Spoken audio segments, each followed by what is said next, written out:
rewind right now. Hi folks, we are in Selma, Alabama, and I want to talk to you a little bit at the beginning of this video about the Battle of Selma.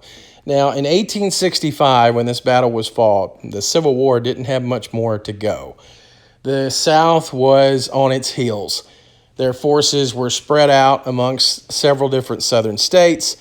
At the head of the Confederate forces at the Battle of Selma was Nathan Bedford Forrest. And when I say forces, it was little more than old men and boys at this point trying to defend the city.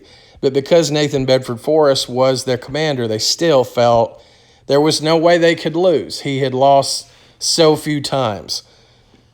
But a garrison of 9,000 Union troops coming up against Bedford Forrest's maybe 2,000, it was kind of a lost cause. During the Civil War, Selma became the second largest manufacturing and distribution point of war material within the Confederate States of America.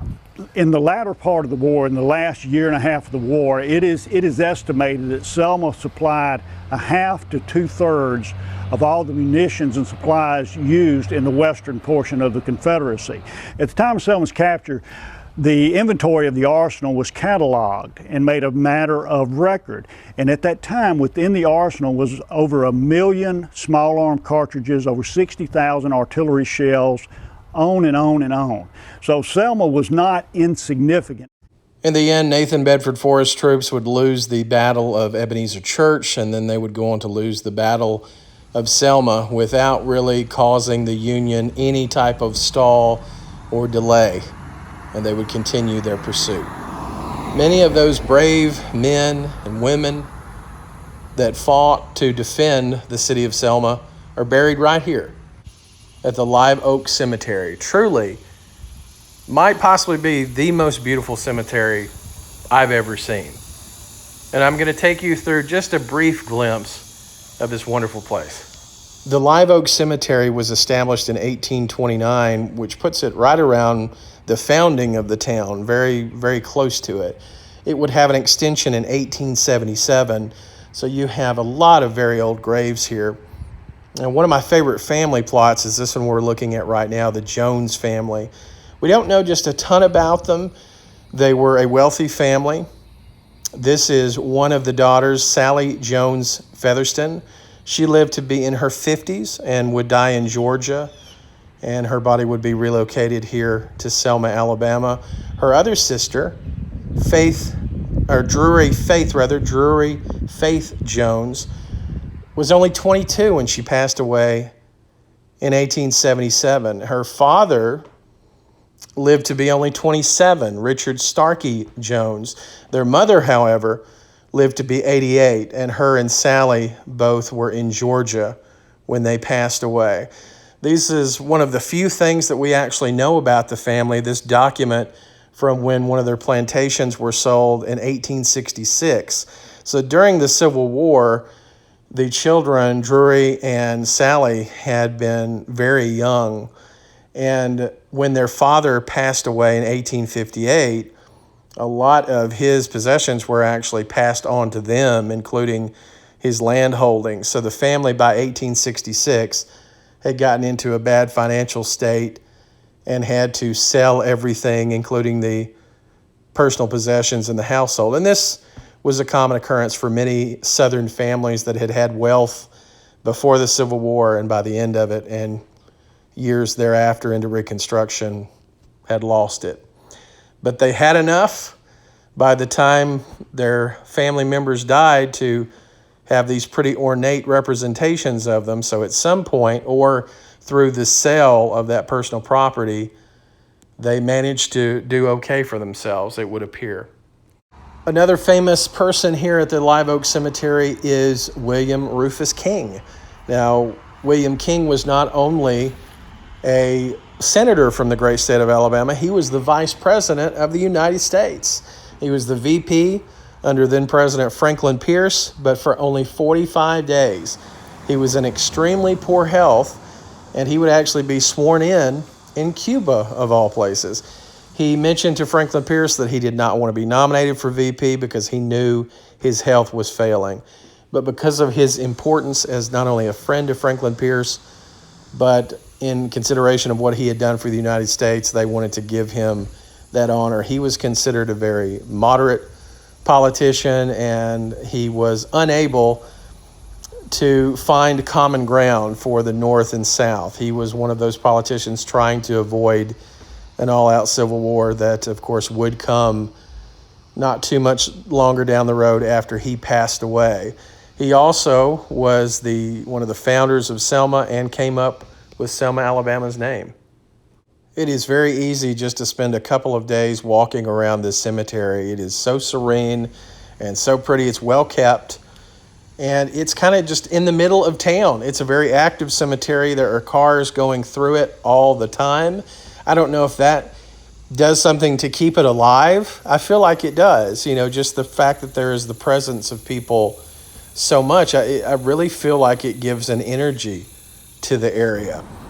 Every time I come to Selma, I fall more and more in love with the city, because you have a lot of people that are coming here and doing research and getting a feel for it being a civil rights destination, understanding the struggle that the African American population went through here. This city is now predominantly African American, and not only do they highlight the struggle that they went through, where they were then, where they are today, where they still want to go, but then you have this historical, beautiful cemetery that is right along with all the other things that make this town great. And the cemetery is still taken care of. It has the reverence for some of the past with a look to the future. It's just a great mix. That's why I just continue to really love this city. I could go grave by grave highlighting politicians, businessmen, clergymen, highlighting all their accomplishments over their lives, but we'd be here for 20 plus hours. There is one more individual grave that I want to highlight, and that is of the half-sister to Mary Todd Lincoln, the wife of Abraham Lincoln, of course, and that is Eloise Todd Dawson. Miss Dawson passed away when she was just 37 years old, and when her statue came in from Italy, it is said that her husband was unhappy with the hair, and he actually sent the statue back, and it was redid and brought back. Miss Todd Dawson, one of her final things that she spearheaded was Confederate Circle, and so we're going to see that next.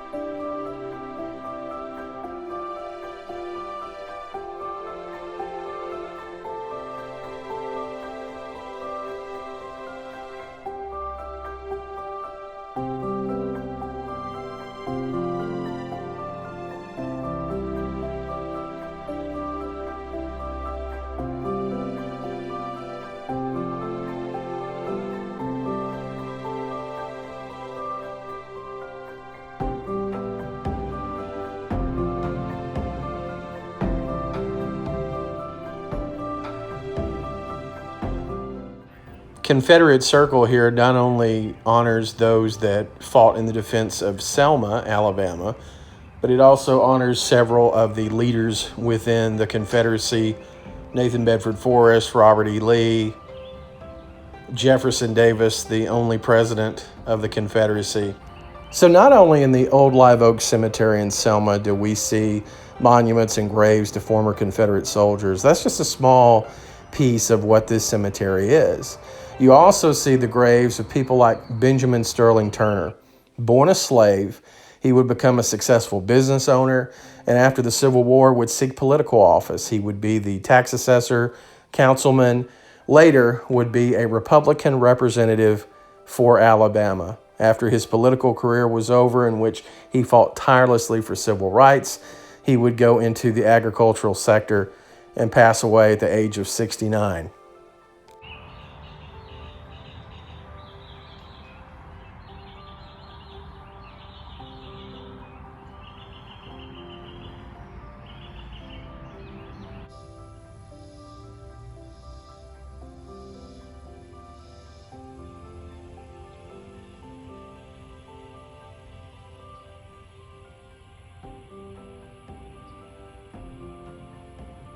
I mentioned this bust of Nathan Bedford Forrest earlier. This is actually not the original one. The original one was stolen, as you might expect. Those things tend to happen. But it was gone for 3 years, and even though the Sons of Confederate Veterans actually offered a $20,000 reward, the original one never came back, and this one, after about a 3-year absence, was installed.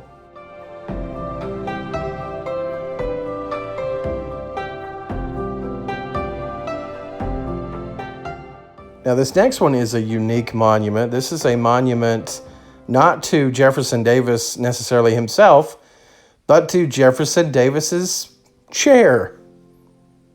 Yes, a monument to his chair.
Now, this right here is what they call the Spring House. This is maintained by the Sons of Confederate Veterans. They use it now for storage, but it actually used to be utilized when they would do Confederate Memorial Day celebrations. Now, if you're not familiar with that, that's okay. Not a whole lot of states observe Confederate Memorial Day, but Alabama is one. It is a state holiday.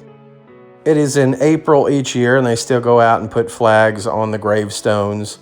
Now, we'd be naive to act like, oh, just everybody loves it and takes part. Well, of course not. Not at all. Now, this picture here is not from Selma. It's from Montgomery. But obviously, any holidays that are memorializing the Confederacy is going to be very hurtful to a lot of people. So even though there are people that observe this history, I had relatives in the Civil War on both sides. We can't say clearly that there isn't some person that it makes them feel uncomfortable. It, in many cases, makes them angry. It would be disingenuous for me to try and act like that's not the case.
Wild to see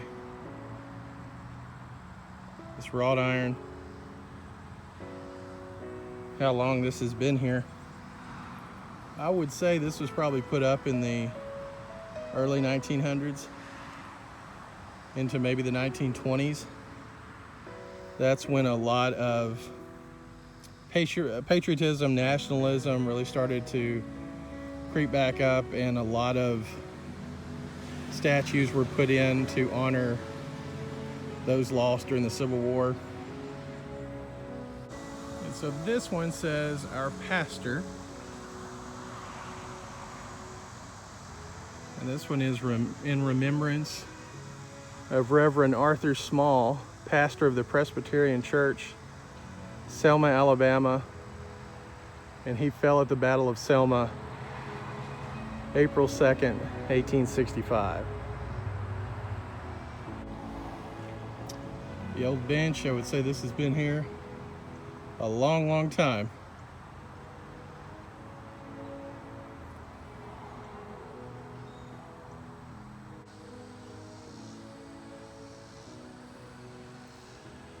If anybody's shocked when you see the Confederate flags, the Confederate veterans are actually considered just that. They're considered veterans. And certainly the soldiers that they fought against considered them fellow veterans, and they would have get-togethers and reunions into the 1920s, 30s, until you started to see the final ones dying off. Folks, thanks so much for watching. We've just really touched the surface of what you can see here at Old Live Oak and New Live Oak Cemetery. I encourage you, if you're in Selma, come over here. It's well maintained and it's worth a visit. Thanks so much. Have a great day.